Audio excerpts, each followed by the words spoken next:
Shalom bene data, muraho neza, turabasuhuje mu izina ry'Umwami wacu Yesu Kristo. Dukomeje gushima Imana ku bw'ubuntu bw'Imana tuba twagiriwe kugira ngo tubasharinge ijambo ry'Imana, si uko tubishoboye ahubwo turabishobozwa. Nawe ufata umwanya ukumva iri jambo, Imana ijya iguha umugisha, wumve yuko ni ubuntu tuba twagiriwe kandi nawe ubwo buntu bujye bibageraho. Reka dushime Imana. Mwami, turagushima, tugushize hejuru kandi tuguha icyubahiro. Turashima ko waduhaye amahirwe muri iki gihe kugira ngo tujye twumva ijambo ryawe biciye muri uyu mwanya wa audio, kandi dusengeye abumva iri jambo kugira ngo Kristo ujye urushaho kubasobanurira no kubahishurira amagambo yawe. Buri wese ajya asingira umugambi wiwe, buri wese ajya yakira icyo wateguye kandi ajya asobanukirwa ijambo ryawe. Ukomeze usuke inzara n'inyota muri bo kandi ukomeze ubagirire neza, Mukiza wacu kandi ibyiringiro byacu tubise tubyizeye mu izina rya Yesu Kristo, amen. Igitabo ngiye kuba inshamake y'igitabo cya Luka. Igitabo cya Luka batwika undi mu mvugo ya teoloji, batwika ko Luka iyo tubona mu byanditswe byiwe naho tubona ko ari Luka wacyanditse, ahubwo batwika ko ari Theophile ari wacyanditse. Ariko ntabwo tugiye gutinda muri introduction, ahubwo twinjiye mu gitabo uko kigiye kivuga, kandi mbifurije gusingira umugabane wanyu, kwakira buri kimwe cyane. Igice cya mbere batwereka guhera ku murongo 5 kugeza ku murongo 24, umutambyi Zakariya n'umugore we Elizabeth. Kuri 6 ngo bombi bari abakiranutsi imbere y'Imana, bagendera mu mategeko y'imihango y'ubwami bw'Imana. Byose bari inyangamugayo, nta mwana bagiraga. Elizabeth yari ingumba kandi bageze mu zabukuru. Ku 8 Zakariya yagikora umurimo w'ubutambyi imbere y'Imana. 9 rw'Imana yotsa imibavu. 11 marayika w'umwami Imana aramubonekera ahagaze iburyo bw'igicaniro cy'umubavu. Byarumviswe, umugore wawe Elizabeth azabyara umuhungu, uzamwite Yohana. Tubona abakozi b'Imana, tubona ko bari bafite ikintu gikomeye cyane cyari kibagoye, kandi ngo bari abakiranutsi bagikora umurimo w'Imana kandi bageze mu zabukuru, ariko nta mwana bagiraga. Ariko tubona marayika w'Imana asanga Zakariya ari ku gicaniro, aramubwira ngo gusenga kwawe ntabwo kwari uk'uwo munsi, ahubwo ibyo yasengeye byarumvishwe. Nuko amasengesho yacu dusenga Imana irayumva, then nyuma Imana ikagenda igategura igisubizo cyayo. Iyo tubona Abisiraheli, iyo tubona Abisiraheli ngo baratatse batakishwe n'uburetwa bwabo, Imana irabumva, ntabwo yahise ibasubiza ako kanya, ngo ahubwo ijya gutegura Mose, itangira process yo gutegura igisubizo cyayo. Rero rimwe na rimwe igihe dusenga ibintu ntibisubizwe, ariko Imana yarabyumvishe kandi iri gutegura igisubizo cyayo. Icyo dusaba ni ukomeza kuguma ku murimo w'Imana, gukomeza gutegereza Imana, kandi n'Imana ivuga igasohora, ni Imana isezeranya kandi igasohoza isezerano ryayo. Dusimbutse ku 37, uko nta jambo Imana ivuga ngo rihere. Muri verse y'ijambo ry'Imana ngo erega nta kinanira Imana. Ni iki kinanira Imana? Nta na kimwe kinanira Imana. Nusaba ikintu kiri mu bushake bw'Imana, ntabwo Imana kizayinanira. 45 twacyeye ku gice cya mbere, kandi hahirwa uwizeye kuko ibyo yabwiwe n'Umwami Imana bizasohora. Ngo hahirwa uwizeye ngo kuko ibyo yabwiwe n'Umwami Imana bizasohora. Ntabwo ari ibyo twabwiwe n'abahanuzi bizasohora, ahubwo ibyo twabwiwe n'Imana biciye mu ijambo ryayo, biciye ku Mana. Hari igihe abantu benshi usanga batakizera Imana, usanga baracitse intege mu bintu by'Imana, ngo barambwiye ngo ntabwo byasohoye, ngo baramanuriye ntabwo byasohoye. Ese ubwo buhanuzi ufite ni ubw'Imana cyangwa ni umuntu wavuze bitewe n'indonyi? Niyo mpamvu ubuhanuzi tugomba kubwizera 50%, ntabwo ari 100%, ahubwo tukabugeregesha ijambo ry'Imana. Ese ijambo ry'Imana bivugaho iki? Ese ibyo nabwiwe Imana bivugaho iki? Rero ibyo wabwiye n'Imana, icyo Imana yavuze, Imana iba inyuma y'ijambo ryayo kugira ngo irisohoze. Umusaza witaga Simiyoni kuri 25 kugeza kuri 30, ngo hariho umugabo witwaga Simiyoni, yari atuye i Yerusalemu, yari umukiranutsi, nawe yarategereje ngo ihumure ry'Abisiraheli. Muri verisiyo y'ijambo ry'Imana havuga ngo yarategereje kuzabona agakiza k'Abisiraheli, yarategereje kuzabona agakiza k'Abisiraheli. 28 havuga ngo aterura Yesu ari mu rusengero ashima Imana. 30 ngo nabonye n'amaso yanjye agakiza kawe. Nuko tubona ko uyu musaza Simiyoni yari umudiyakoni, ariko yarategereje ihumure ry'Abisiraheli, agakiza k'Abisiraheli. Agakiza ninde? Ni Yesu. Agakiza wakiriye mu buzima bwawe ni Yesu wakiriye mu buzima bwawe, nta wundi muntu wakiriye, ni Kristo uri mu buzima bwawe. Umenye yuko wakiriye Kristo, kandi uri muri wowe aruta uri mu bisi. Muri Yohana 1:4 nuko twakiriye aruta abandi bose, ibindi byose. Uwo ni Yesu. Rero agakiza, mujye mumenya ko agakiza ni Yesu. Ni Yesu twakiriye mu buzima bwacu. Ku murongo wa 36 kugeza ku 38 mu gice cya 2 bavuga ngo hariho umuhanuzi witaga Ana, ngo yarageze mu za bukuru, mbese yari umukecuru. Batwereka ko story yo ngo yari amaranye n'umugabo w'imyaka 37, ngo umugabo we arapfa, amara indi myaka 84 adasiba mu nzu y'Imana, ari umupfakazi akorera Imana buri joro n'amanywa, yiyiriza ubusa asenga. Nawe yashimaga Imana, avuga ibya Yesu, abwira bose bari bategereje gucungurwa kw'Abisiraheli, bategereje agakiza k'Abisiraheli. Nawe yari kubwira abantu bategereje agakiza k'Abisiraheli. Tubona Ana yapfakaye akiri muto cyane, ku myaka 7 y'urushako rwiwe, ariko yiyegurira Imana, akomeza kwiha Imana. Aravuga aramaramaza ngo amanywa na nijoro yahoraga mu nzu y'Imana. Ntabwo tuvuga ngo nawe ugende uhore mu nzu y'Imana, ahubwo uhore usabana, ubuzima bwawe buhore busabana n'Imana. Yakomeje gusohoza icyo Imana yamuremeye, akomeza kubwira abantu. Imana yaguhaye umunwa wo kuvuga, kuki utayivugira? Imana yaguhaye amaboko yo gukora, kuki udakora? Nyine buri kimwe cyose ufite Imana yaguhaye, yakiduhaye kugira tugikoreshe. Rero duhindure ibitekerezo byacu, duhindure imyumvire yacu, ahubwo dukorere Imana mu buryo bwose, kandi tuyivugire mu buryo bwose. Batwereka Yesu, nuko uwo mwana arakura, agwiza imbaraga, yuzura ubwenge n'ubuntu bw'Imana bwari kuri we. Ngo uwo mwana arakura, arakomera, ngo agwiza ubwenge, atona ku Mana. Uwo yari Kristo. 5:2 Yesu akomeza kugwiza ubwenge, kugwiza ubwenge, abyiruka ashimwa n'Imana n'abantu. Mbere na mbere ukubanza gushimwa n'Imana n'abantu. Ntabwo dushimwa n'abantu kugira ngo dushimwe n'Imana, ahubwo Imana iradushima. Imana idushimye ituma n'abantu badushima.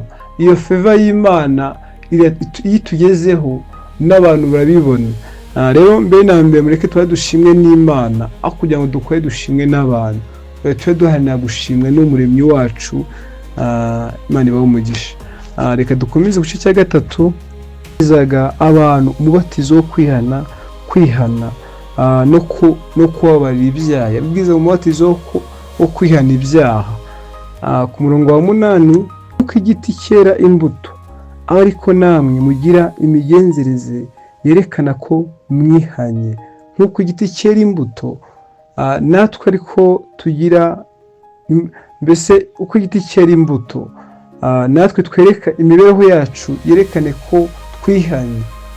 Kwera imbuto kwacu ni ugusa na Yesu. Igiti, impinduka y'igiti ni uko cyera imbuto, niwo musaruro. Natwe kugira ngo twamamaze Yesu, tugaragaze Yesu, ni uko twera imbuto, imirimo myiza ikomeze iturange bene data. Yesu we yabatizaga umubatizo wa Mwuka Wera n'umuriro. Twagiye tubisobanura nuko Kristo yaje kutubatiza umubatizo w'Umwuka Wera no mu muriro. Ni Kristo bitubatiza. Tubona ku murongo wa 18-19 ngo umwuka w'Uwiteka, Umwuka Wera yari kuri njye, ngo yansigiye amavuta arantoranya, antoranyiriza kugeza ubutumwa bwiza ku bakene. Yanumye gutangaza ko imbohe zibohowe cyangwa zifunguwe, n'impumyi ko zihumutse, ko bavanywe mu buja, gutangaza umwaka wa Nyagasani agiriramo imbabazi. Imana iduha ijambo rifite ubushobozi bwo guhindura, bwo kubwira abantu inkuru nziza. Ubutumwa bwiza ni ubuvana abantu mu bubata. Ubutumwa bwiza ni ubwaje kugira ngo abantu bave mu mwijima. Ahangaha yatumaga Kristo, yatumaga Yohana, ariko natwe muri iki gihe, muri iki kinyejana, nitwe turi mu cyimbo cy'Imana. Kugira ngo Imana igere ku muntu ikoresha undi muntu. Umve yuko kuba uriho nawe uri igikoresho Imana yakoresha, kandi kuko turi ibikoresho by'Imana kugira ngo igere ku wundi muntu. Kubihishurirwa no kubisobanukirwa ni umugisha ukomeye. 32-34 niho 31-34 bavuga ngo Yesu yaje gushaka abanyabyaha. Yesu yaje gushaka abanyabyaha, kandi ngo mu banyabyaha byo menya ko ari twe ba mbere. Rero nta kindi Yesu yaje gushaka nyine abo bantu bakiboshwe n'ibyaha, kugira ngo abasobanurire. Niyo mpamvu nkunda kubabwira ngo haciyeho imyaka 2026 ko umwaka nawo twagiye twinjiramo, nawe uri kugenda. Iyo myaka iciyeho, iyo myaka ishize, hari ikintu Yesu yakoze, hari urwandiko Yesu rwaturegaga yakujeho ku musaraba.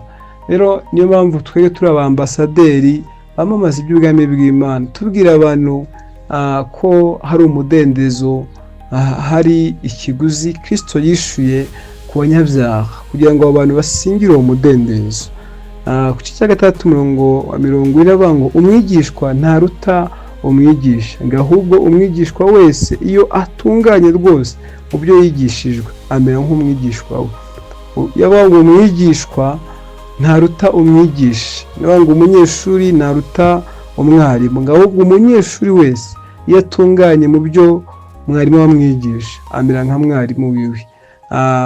Ari muri Matayo 20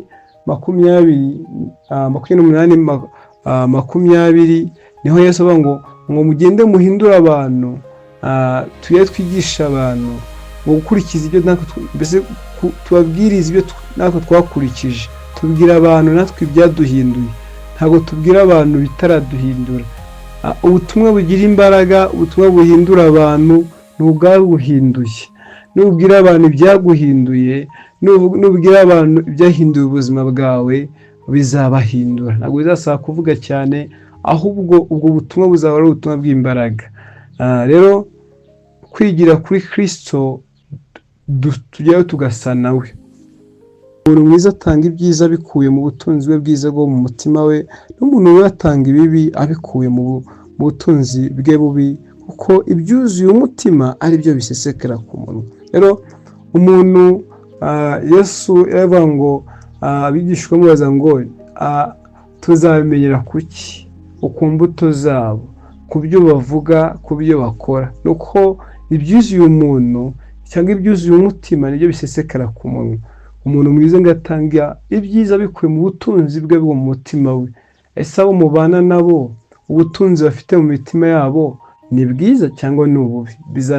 Muzabyumvira muri bo, mu magambo yabo, mu bikorwa byabo. Niho tumenya ubutunzi buri mu muntu, niho tumenya umuntu ntabwo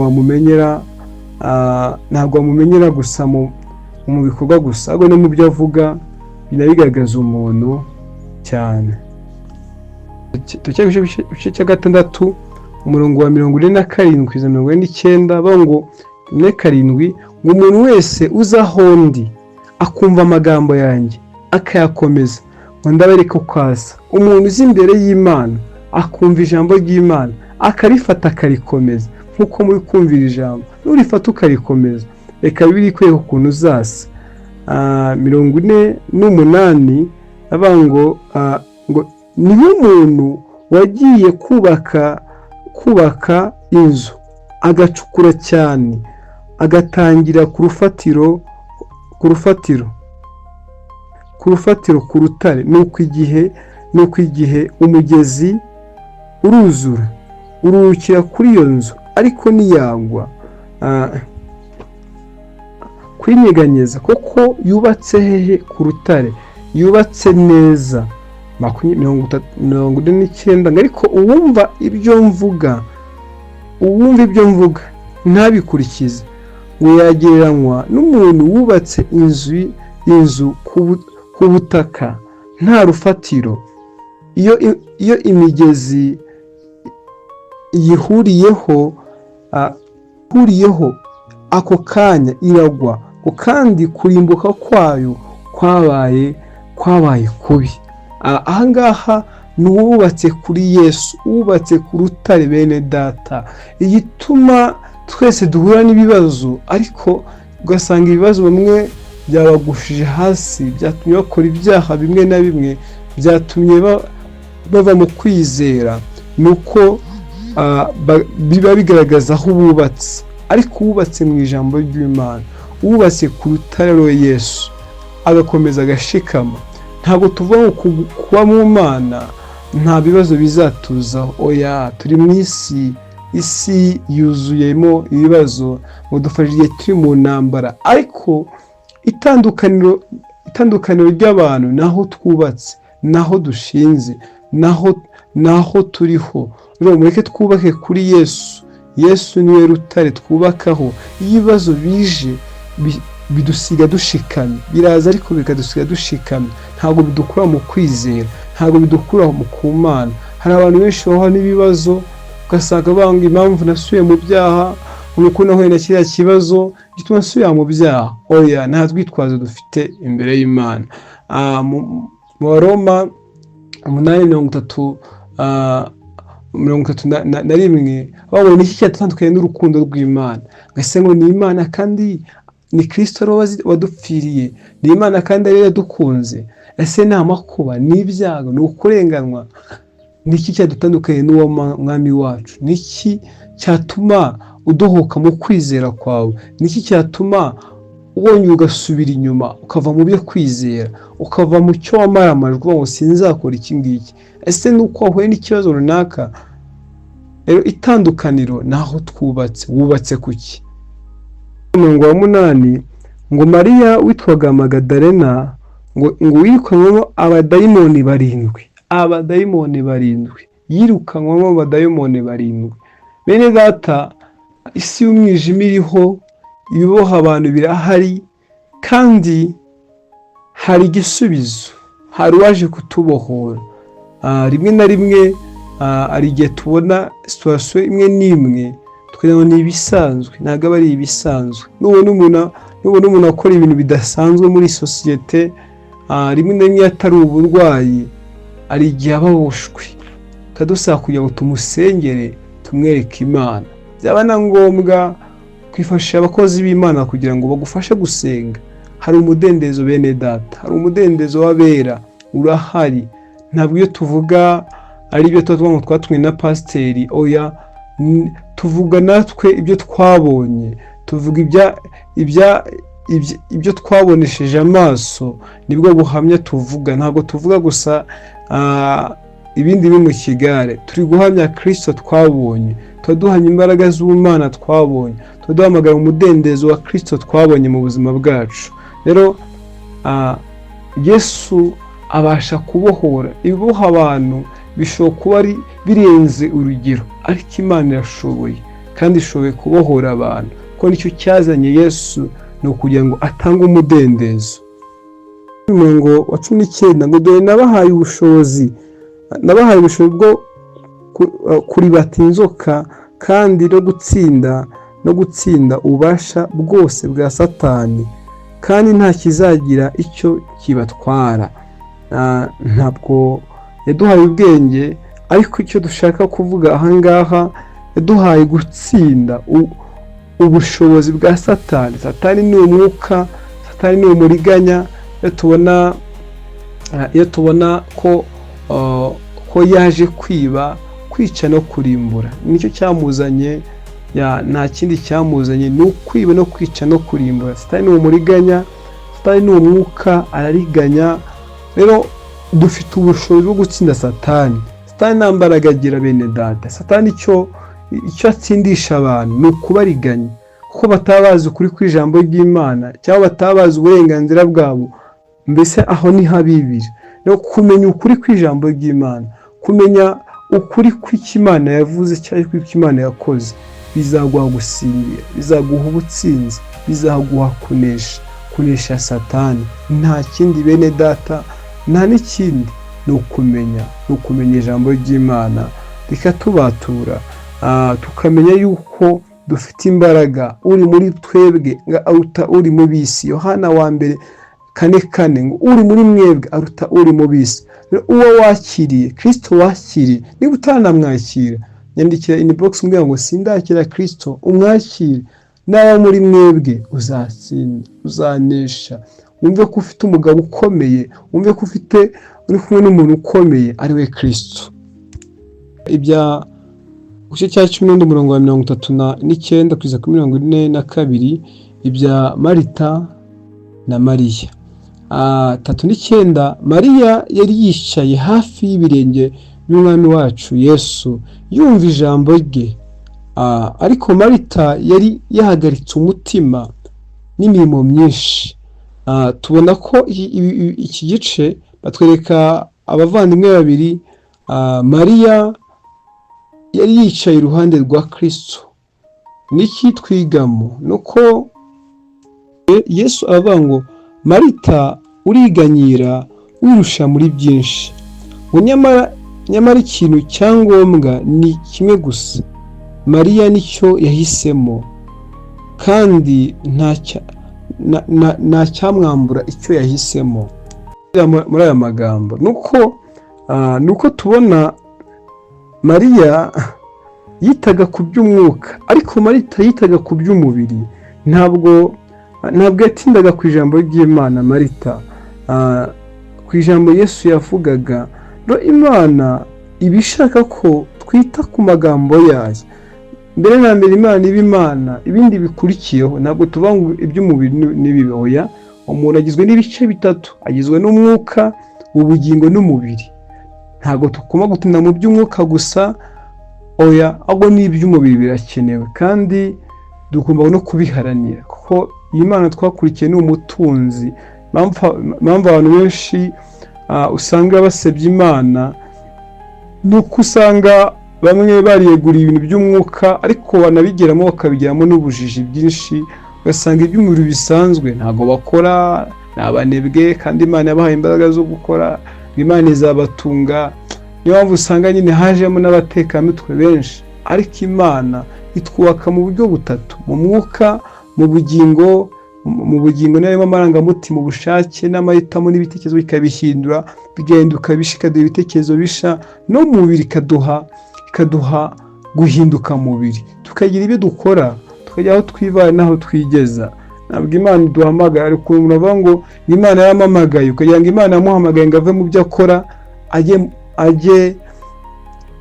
ajye mu rusengero. Bene data, ntabwo abashumba, abapasiteri aribo bahamagawe. Nawe warahamagawe muri uwo murimo uriho, nawe uri pasiteri.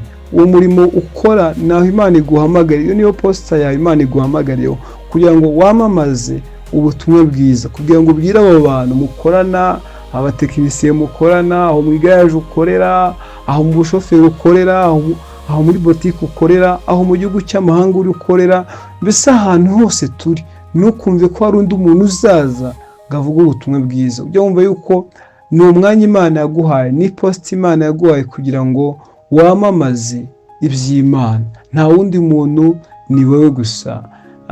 Uyemerere gusa, Imana izagukoresha kandi izaguha ibyayo. 8 umurongo wa 8 Tito wa mbere kugeza ku murongo wa 8 avuga ngo umugani w'umucamanza utubaga Imana ngo kandi niyite ku bantu, n'umupfakazi wamutitirije ngo amurengere ku mwanzi we wari umuruhije.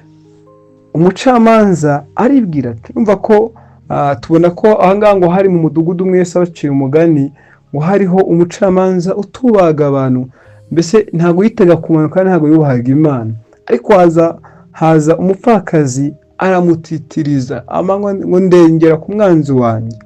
Umucamanza agera mu mitima aravuga ngo umucamanza aribwira ati, nubwo nubaha Imana ninite ku bantu ngo ndamurengera kuko ahora anakira ku manywa na nijoro. Impamvu yarengeye uyu mupfakazi nuko yamutitirije avuga ati reka mfe kumurengera. Kuko undi umuntu ashobora gusaba akagusaba akavuga ngo ko yako ari kunsaba cyane, reka mfe kubikora, reka mfe kubikora. 6 umwami Yesu arababaza ati, nimwumvishe iby'uwo mucamanza ukiranirwa yavuze. 7 ngo Imana se yo ntizarengera intore zayo ngo zitakira ku manywa na nijoro, mbese yazirangarana? Ese Imana yo ntabwo izarengera abayitakira ku manywa na nijoro? Ese utakira Imana? Ese ubwira Imana? Mu migani 15 umurongo wa 8 gusenga k'umukiranutsi, amasengesho y'umukiranutsi ngo Imana irayumva, naho gusenga k'umunyabyaha ni ikizimbero y'Uwiteka. Rero abatakira Imana ku manywa na nijoro Imana irabumva. Ku murongo wa 8 aravuga ngo ndababwira yuko izazirengera vuba, ariko umwana w'umuntu nazaza asanga kwizera kukiri mu isi. Imana izaturengera vuba, Imana izakurengera vuba bene data, Imana izakurengera vuba. Ariko se kwizera uzaba ukizeye koko? Kwizera kwawe ntabwo kuri gucogora, kwizera kwawe kwacyashikamye. Ureke kwizera kwacu kwe gucogora, twe twizera Imana, twe twiringira Imana, amasengesho yacu tukomeze tubwire Imana. Imana ni Imana ihindura, Imana ni Imana yumva.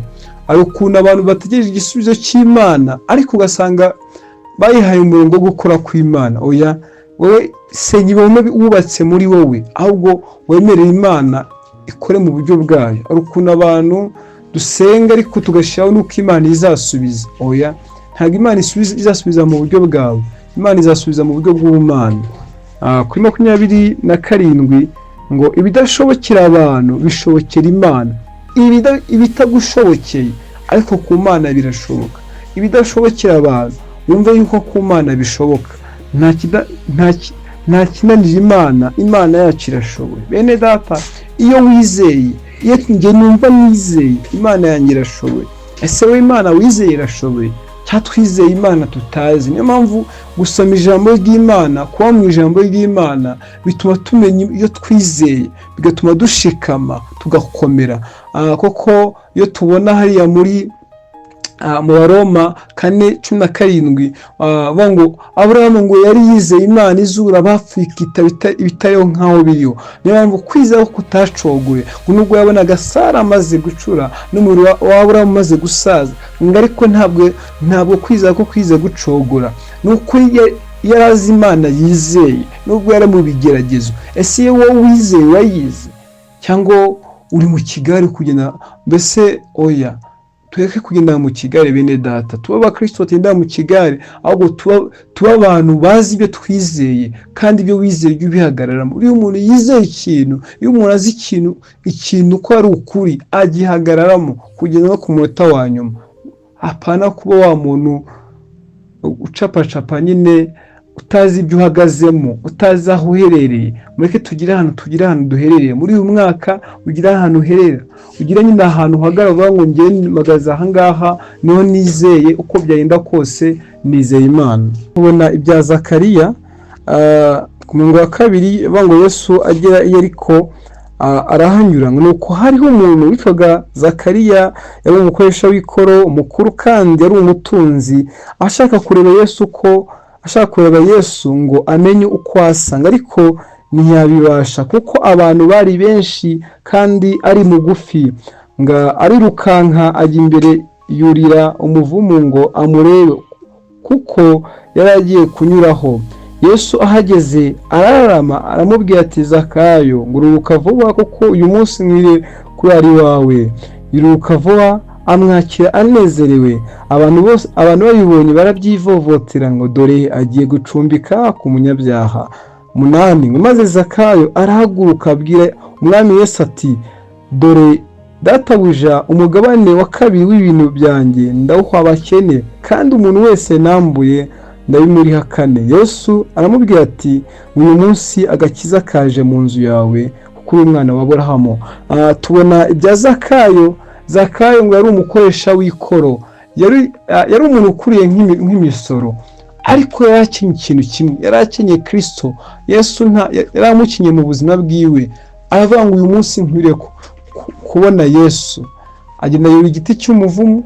Yesu ko yagendaga aciye muri icyo giti amubwira ngo nkwiriye kuri ari wawe. Agiye gucumbika kwa Zakayo, abantu baravuga ngo agiye gucumbika ku munyabyaha. Tubona ko Zakayo nyine ari umunyabyaha, ariko ageze kwa Zakayo ku murongo wa 8 arahaguruka abwira Kristo ngo 1/2 cyane ndagiha abakene, kandi abo nambuye ndabibariha 4. Bene data, iyo agakiza kageze mu muntu kazana impinduka. Iyo agakiza kageze muri wowe hari impinduka zigaragara mu buryo bufatika, hari ibigaragara. Rero niki wapfuye cyangwa wahindutse mu kwakira Kristo? Niki cyahindutse mu buzima bwawe ko wakiriye Kristo? Ntabwo ibyo tuvuga ari amagambo, ahubwo ni ubuzima. Dufite factors zibigaragara ku byo twahindutseho. Hari aho Yesu yadukuye, hari naho tumaze kugera. Rero niki nawe wahindutseho ukwakira Kristo? Niki wabohotse? Ese uracyari wa muntu wa kera koko? Rero niba wumva ko ntacyo urahindukaho, ukwiye kongera kwakira Kristo neza, ukamwakira ubitekerejeho, ariko agakiza kazana impinduka. Aha tubona impinduka zigaragara zabaye kuri Zakayo. Rero nawe usingire izo mpinduka, wicaye uvuga ngo nanjye nahindutse kuri ibi ngibi, nanjye araho Imana yankuye, nari narabaswe n'ibi ngibi, ariko Yesu angirira neza amaze kugira mu buzima bwanjye, ubuzima bwanjye burahinduka. Undi umugani ku gice cya 20 ku mirongo 29 kugeza 37 ngo hariho abavandimwe 7, ngo wa mbere ashaka umugore maze arapfa ngo adasize umwana, uwa kabiri acyura uwo mugore nawe biba bityo kugeza ku wa 7. Ahangaha ni ikintu cyitwa karande. Bene data, karande iriho, ibiboho abantu biracyariho. Ushobora kuba warakijijwe ariko hari ibintu biba bikikuboshe. Koko iyo tubona Yesu ajya kuzura Lazaro, amaze ngo Lazaro nazuke, Lazaro kuzuka kwa Lazaro bisobanuye guhabwa agakiza kwacu, meaning yabyo. Ariko yarakiboshwe, ari igihugu kiboshwe, ukaba warakijijwe ariko ukiboshwe n'ibintu n'ibindi, kandi Yesu yaratanze umudendezo, aba ngo mugende mu bohore. Rero bene data, hari igihe ushobora kuba warakijijwe ariko ubona hari utuntu utarabohoka kuri byo. Egera abakozi b'Imana, egera abantu umuntu ubona wizeye. Ntabwo abakozi b'Imana mvuga abantu gusa ngo narakijijwe, ni abantu bo kwizerwa. Ubabwira hari ibintu bikibosha abantu, kandi Yesu yatanze umudendezo. Hari ukuntu usanga abakristo, ni umukristo ariko aracyakora icyaha runaka. Nyuma ndakubwira abantu, ngiye gukora icyaha ni amahitamo yanjye, ariko hari abantu bakora ibyaha batari amahitamo yabo, ahubwo ari icyaha mbese cyababasi. Iyo umuntu ari addicted n'ikintu nk'icyaha runaka, nk'ubusinzi, nk'ubusambanyi, buramukontorora, ntabwo wabikontorora. Rero nge nkoze icyaha byaba nahisemo kubikora ariko sinabikora kuko nabaze kuboka kuri ibyo. Ariko hari umuntu uri addicted nacyo, yafata amafaranga ugasanga aramutwaye kugira ngo akore ibintu runaka. Rero aba bavandimwe tubona hari aho batweka ku kintu cyitwa urushako n'ibindi bishobora kuba birusha abantu, sinabibasobanura aka kanya, ariko icyo ndi kubabwira ni uko hari ibintu birusha abantu. Hari ibintu muri iyi sosiyete tubamo mukabona bimeze nk'ibintu bisanzwe. Umuntu yatinze gushaka kandi igihugu cyageze igihe kivuga ngo umuntu mukuru akwiye gushaka amasaha, aho kumva ngo ni ibisanzwe, ni iby'iwacu, n'ubundi kanaka ashatse atinze nawe nzashaka ninze. Iyo ni ikintu cyane kiboha abantu, ibintu n'ibindi ku rubyaro n'ibindi byose gukinyuka. Hari amusanga hari imyaka bageramo ngo twe tugera muri iyi myaka tugapfa. Iyo ni karande. Uburwayi bugenda busimburana, papa yarwaye amaso naye ndarwaye, abana banjye barwaye amaso. Iyo ni karande. Iyo umaze kumenya ijambo ry'Imana wakira umudendezo, ugaca iyo migozi ikavaho. Mene data, nta mugabane wacu n'umwe ku bibi dufite. Oya, Yesu byose yarabyishuye. Kubimenya nibyo by'agaciro, kubimenya nibyo biguha, biduhesha uwo mudendezo.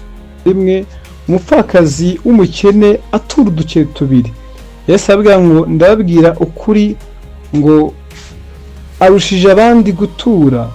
Bariho batuye ibibasagutse, naho uriya yatuye ngo ibyari bimutunze byose. Nuko gutanga Makumyabiri na kabiri 9:7 yavuga ngo umuntu atange nk'uko yagambiwe mu mutima wiwe. Gutanga abantu benshi usanga rimwe na rimwe batabyumva bitandukanye, ariko nubihishurirwa ntago iyo dutanga tuba turi guha abashumba, tuba dutura Imana, tuba turi guha Imana ko niba yatonyesheje ubwo butunzi, niyo iturinda ukwezi kugashira, umwaka ugashira, niyo iduha kujya mu kazi tukagaruka. Twebwe ku bwacu ntago turiho ku bwacu, turiho ku bw'Imana. Ariko gutangana umutima ukunze, apana gutanga kugira ngo dushimwe n'abantu, nibyo Imana ishimwa. Kandi ntabwo Imana ivuga ngo watuye byinshi watuye bikeya, ireba umutima wabitanganye. Rero gutanga wahishuriwe nibyo bigira umumaro. Umugisha nyuma ibindi bice bisigaye bakwereka kuntu Yesu nyine yafashwe amaze gufatwa, asoza icyari cyaranditswe yaba muri Yesaya, arapfapfa ku bwacu kugira ngo twebwe tubone umudendezo, kandi tubone nyine ngo wa mwenda warikingije ngo watabutsemo kare twese kugira ngo twigerereyo. Imana ikomeze ibahe umugisha, mukunda ijambo ry'Imana, murusheho gufata Bibiliya, wisomera ijambo ry'Imana, umenye ukuri. Bene data, ugire umurongo uhagararamo muri uyu mwaka, ugire ahantu uhagararamo, ugire igihande uhagararamo. Apana kuvuga ngo niba utabize cyangwa niba udashushe cyangwa udakonje dakuruka. Rero mureke duhagarara ahantu hamwe, tugire ibyo duhagararamo, twizere ikintu kimwe. Icyo wizeye nicyo kizagukiza. Imana ibahe umugisha. Turagushima Mana nziza kandi Imana ikomeye, kubw'ijambo ryawe, kubw'umwanya mwiza waduhaye. Uzumvira ijambo wese uzamukomereze muri iri jambo, kandi guhishurirwa kwawe niko dukeneye. Dukomeze utwambike imbaraga, kandi usuke inzara n'inyota muri twebwe yo kugira ngo dukomeze dukunde ijambo ryawe. Urakoze, ugize neza, ikumugisha wakomeze uganze kubwa buri umwe wese. Tubyizeye mu Yesu Kristo, amen.